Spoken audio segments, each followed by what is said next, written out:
She was sitting on the front steps of my daughter's house when I pulled up. Not inside. Not on the porch with a cup of coffee. On the steps with 2 suitcases beside her and my grandson Theo on her lap, both of them looking like they had nowhere else to be. It was 41 degrees and raining, that thin, miserable kind of rain that doesn't pour, just seeps into everything. I had not even put the car in park before my chest tightened. I am 63 years old. I spent 31 years as a certified public accountant, the last 14 of those running my own firm. I have sat across from people during the worst financial moments of their lives, divorces, bankruptcies, IRS audits that unraveled years of careful living. I know what panic looks like. I also know that panic does not help. So I took a breath, and I got out of the car. My daughter looked up at me. She is 36 years old, and she has her father's eyes, that particular shade of gray-green that always looks like it is thinking about something. Right now, those eyes were wet and not from the rain. He told me to get out, she said. He said the house is his mother's and I was never on the deed and I need to leave by end of day. I looked at my grandson. He is 4. He was holding a stuffed elephant named Peanut and watching me very carefully the way small children do when they are deciding whether or not to be afraid. "Theo," I said, "can you hold Peanut extra tight for me? I need him to be brave right now." He nodded, very seriously. I picked up the smaller suitcase and I looked at my daughter. "Get in the car," I said. "Both of you." Her name is Claire. My daughter, she married a man named Brandon 6 years ago, and for the first 2 years I thought it was going to be fine. He was charming in the particular way of men who have been told their whole lives that they are exceptional. Good-looking. Quick with a joke. The kind of person who fills up a room and then makes you feel slightly guilty for noticing when the room was better without him. His mother, Roberta, was something else entirely. I do not use the word calculating lightly. I have known a great many difficult people in my life, and most of them were difficult, the way weather is difficult. The way weather is difficult, unpredictably, without intention. Roberta was intentional. She wore her manipulation the way other women wear good jewelry. Quietly, always present, always reminding you it was there. She had been widowed 8 years before Claire and Brandon married. Her husband, a man named Gerald, according to Brandon, though I only met him in photographs, had left her a house in Scottsdale and a modest life insurance policy, and not much else. Brandon had been supporting her for years by the time he and Claire got together. Not dramatically, just steadily.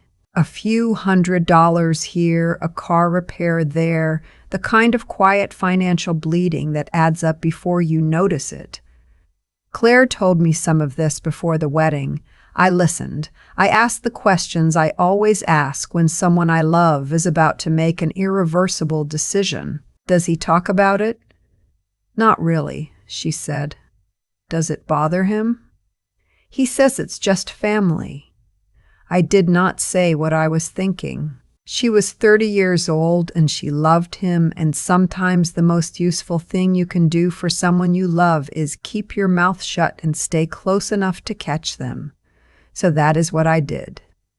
They bought the house in Tempe 2 years into the marriage. I say they because that is what it was. Claire had been working as an operations manager at a medical supply company, and she had saved carefully, the way I taught her to, and she put $47,000 toward the down payment.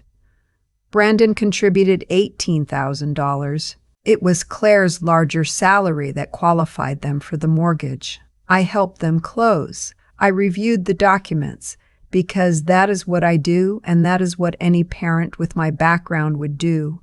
And I noticed then that the deed listed both their names. Joint tenancy with right of survivorship. Standard. Fine. I said nothing because there was nothing to say. What I did not know, what Claire did not know, because she trusted him. Because she was his wife. Was that 4 months after closing? Brandon had his mother added to the deed. He did not tell Claire. He told her later that it was for tax purposes. He told her it was temporary. He told her a great many things that she absorbed and filed away and eventually stopped examining because she was busy raising Theo and managing a household and working full-time.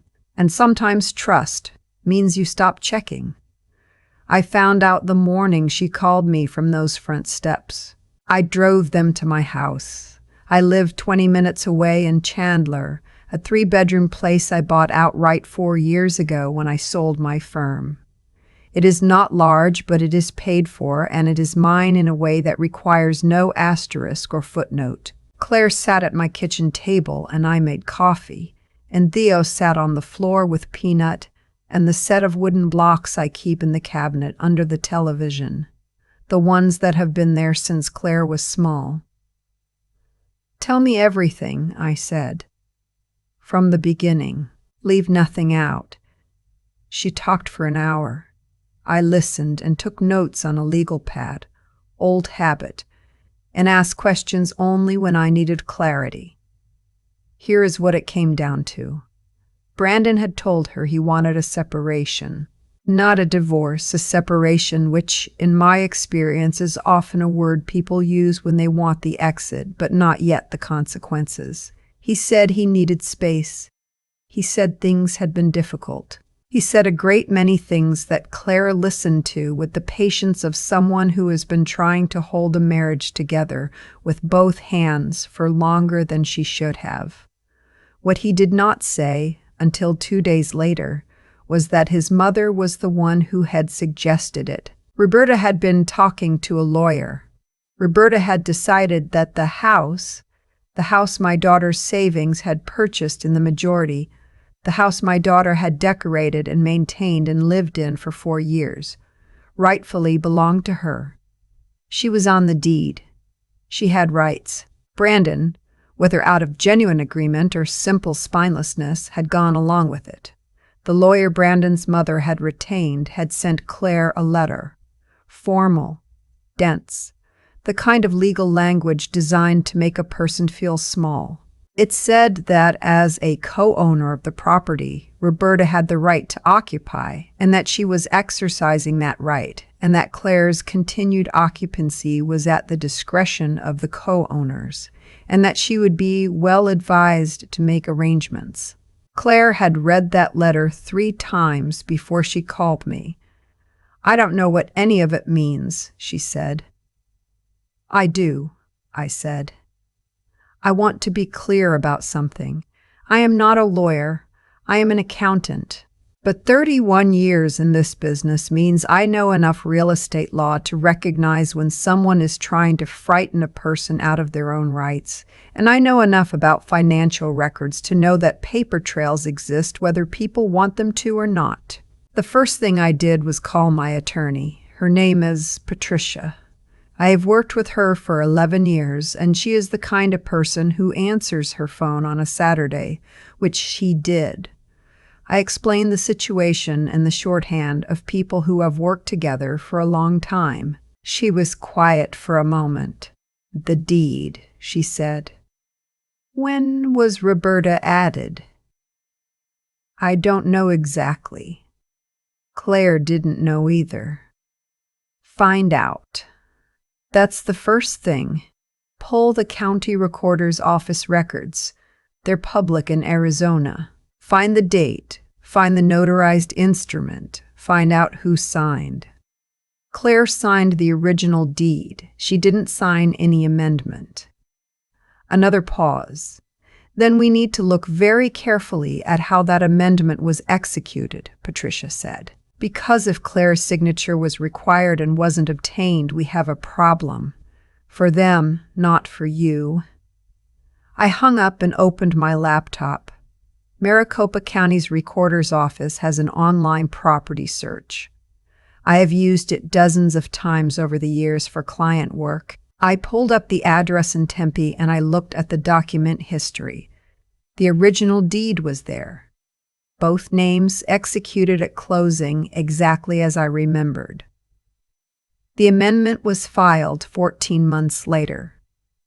It was a quitclaim deed that transferred a 1/3 interest to Roberta. It was signed by Brandon, only Brandon. In Arizona, when a property is held in joint tenancy between spouses, one spouse cannot unilaterally transfer an interest to a third party without the other spouse's signature. It is not a gray area. It is not a matter of interpretation. Claire's signature was required. Claire's signature was not there. I sat with that for a moment. Then I called Patricia back. "The quitclaim is defective," I said. "He signed alone." She did not say anything dramatic. Patricia never does. "Send me the document number," she said. "Send me the document number," she said. "I'll have a title action filed by Wednesday." I did not tell Claire everything that night. She had been through enough, and Theo had finally fallen asleep on the couch, and she looked like a person who needed dinner and quiet more than information. I made pasta. We ate. We talked about Theo's preschool, which he loves, and about a book she had been reading, and about nothing in particular for a while. Before she went to bed, I sat down across from her. "I need to ask you something," I said. "And I need you to be exact." She nodded. "The $47,000 you put toward the down payment, where did it come from? Do you have records?" "My savings account. I have the wire transfer confirmation somewhere. I kept all the closing documents in a folder." "In the house?" She went still. "In the filing cabinet," she said. "In the office." I thought for a moment. "Is there anything else in that cabinet that's yours? Tax returns? Pay stubs?" "Everything," she said. "I keep everything." "Okay." I kept my voice even. "We're going to need access to that cabinet, but not tonight." What I did not tell her was that I had already thought through 3 different ways to get it, and that none of them required asking Brandon's permission. The thing about financial records is that they exist in multiple places simultaneously. That is the nature of money in this country. It leaves marks everywhere it moves. Claire's $47,000 wire transfer existed in her bank records. Her bank could provide a certified statement. Her tax returns, which she had filed jointly with Brandon for 4 years, existed with the IRS and could be requested directly. Her pay stubs existed with her employer's payroll system. None of these things were in that filing cabinet. Roberta's lawyer had sent a frightening letter, but a frightening letter is not a court order. And Roberta's lawyer had made an assumption, the assumption that Claire would not know the difference, would not have resources, would simply absorb the blow and go. That assumption was the most expensive mistake Roberta ever made. Patricia filed the action to void the defective quitclaim deed on a Wednesday, as she had promised. She also filed for an emergency hearing, citing the fact that Claire had been effectively removed from the marital home without a court order and that a minor child was involved. I went with Claire to the courthouse. I have been to courthouses many times over the years, not as a litigant, but as a witness, as a financial expert, as someone who prepares documents that end up in evidence. I know what they smell like. That particular combination of recycled air and bureaucratic weight. Claire held my hand in the hallway. She is 36 years old, and she held my hand the way she did when she was 7, walking into a doctor's office. "What if it doesn't work?" she said. "It will work," I said. "The law is on your side, not because of luck, because of facts. And we have the facts." "You always say that." "Because it has always been true." She almost smiled. The hearing was brief. The judge, a woman about my age, which I noticed and chose not to read anything into, reviewed the filings. Roberta's attorney argued that the quitclaim had been a valid transfer of interest by a joint owner. Patricia pointed out that Arizona law requires both spouses' consent for such a transfer when the property is marital. The attorney pivoted. He argued that Brandon had the right to manage marital assets. Patricia pointed out that managing an asset is not the same as encumbering or transferring it, and that this distinction was well established in Arizona case law, which she had cited in the filing. The judge asked Roberta's attorney whether Claire's signature appeared anywhere on the transfer document. He said it did not. The judge voided the quitclaim. It took 11 minutes. That was not the end. I want to be honest about that because things like this are never clean. And if I tell you the judge's ruling fixed everything, I would be doing you a disservice. Brandon still filed for divorce. That process took 8 more months. There were arguments about the house, whether to sell, whether Claire could buy out his share, who would carry the mortgage in the interim. There were arguments about Theo's schedule that were exhausting in the particular way that arguments about children always are, because both parents love him, and love does not simplify logistics. Claire had a good attorney. She had her financial records, all of them, certified and organized in the way that only the daughter of an accountant's records would be. She had documentation of every dollar she had put into that house, every mortgage payment, every repair. In the final settlement, Claire kept the house. She bought out Brandon's interest over time using a structured agreement Patricia drafted. Brandon's mother received nothing, because she had been granted nothing. The defective quitclaim had never legally conveyed any interest to her at all. Roberta called me once during those 8 months. I do not know how she got my number. She told me I had overstepped, that I had interfered in her family, that what I had done was wrong. I let her finish. Roberta, I said, your son signed a document he did not have the legal authority to sign alone. I did not create that problem. I simply made sure my daughter understood her rights. That is not interference. That is what mothers do. She hung up. I did not expect an apology. I did not need one. Theo is 5 now. He started kindergarten in August and he carries Peanut in his backpack, even though his teacher probably has opinions about that. And I think that is exactly as it should be. Claire is okay. She is better than okay on the good days, and on the harder days she is still standing, which is its own kind of okay. We have dinner together on Sunday nights. We have done this since she was in college, those Sunday dinners, and I think we will do it until I cannot anymore. Last Sunday she asked me something she had never asked before. Did you know it was going to work out? She said. When I was sitting on those steps, did you actually know? I thought about that.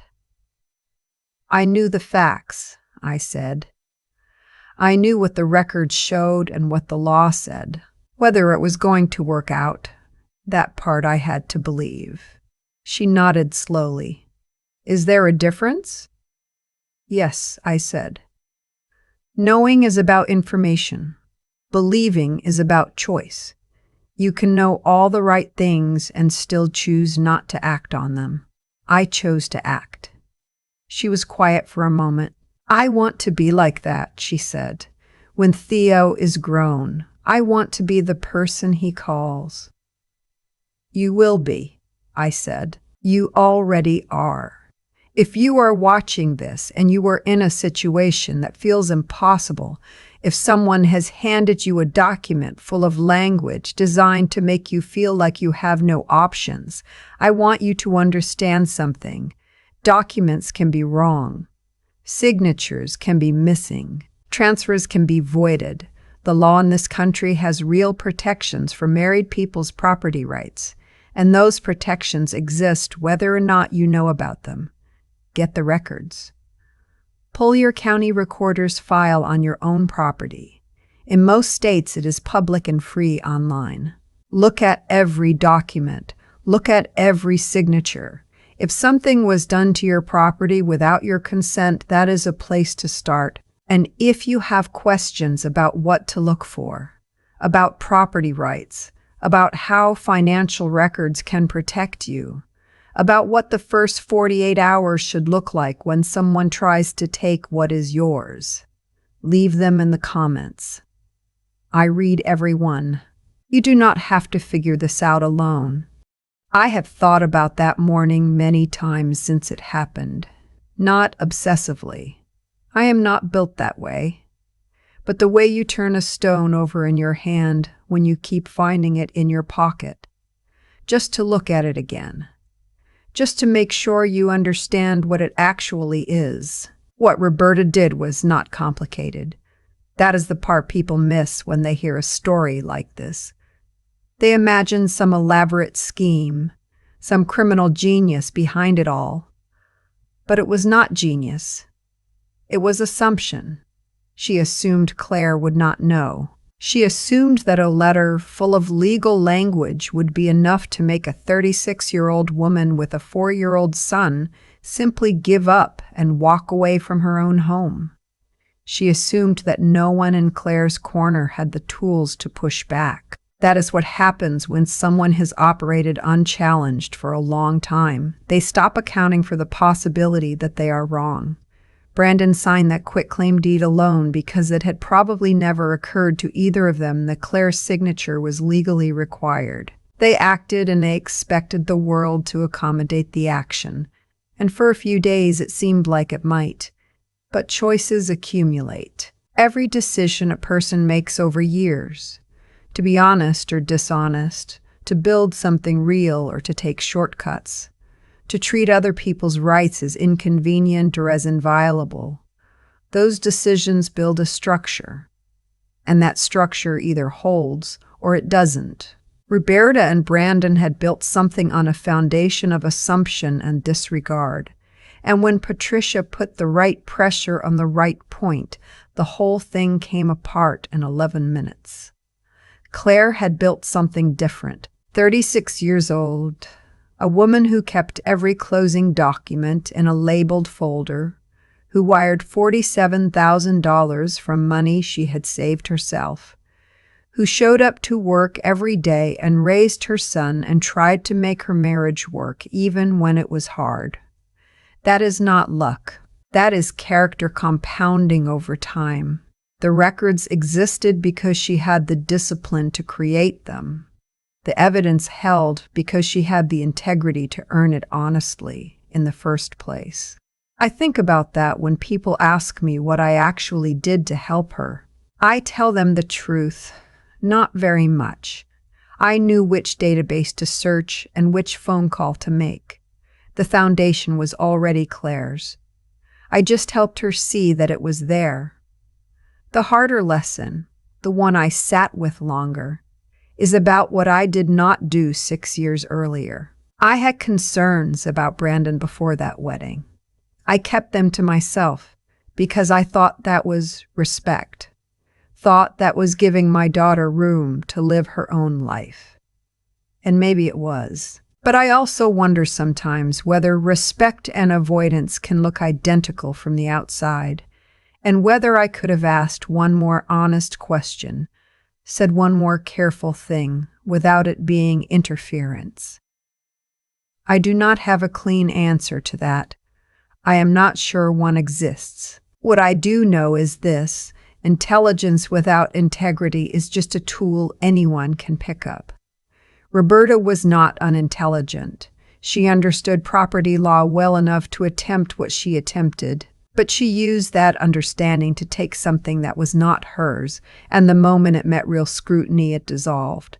Knowledge in service of dishonesty has a ceiling. It always does. Theo carries that stuffed elephant everywhere. He does not know what happened. He knows his grandmother showed up and drove them somewhere warm and made pasta. That is the whole story for now. One day Claire will tell him more, in whatever way feels right. And I hope what he takes from it is not the drama of the courtroom or the satisfaction of the outcome, but something quieter. That the person who loved him showed up, that the records were in order, that doing things right over a long time creates options when the world suddenly goes sideways.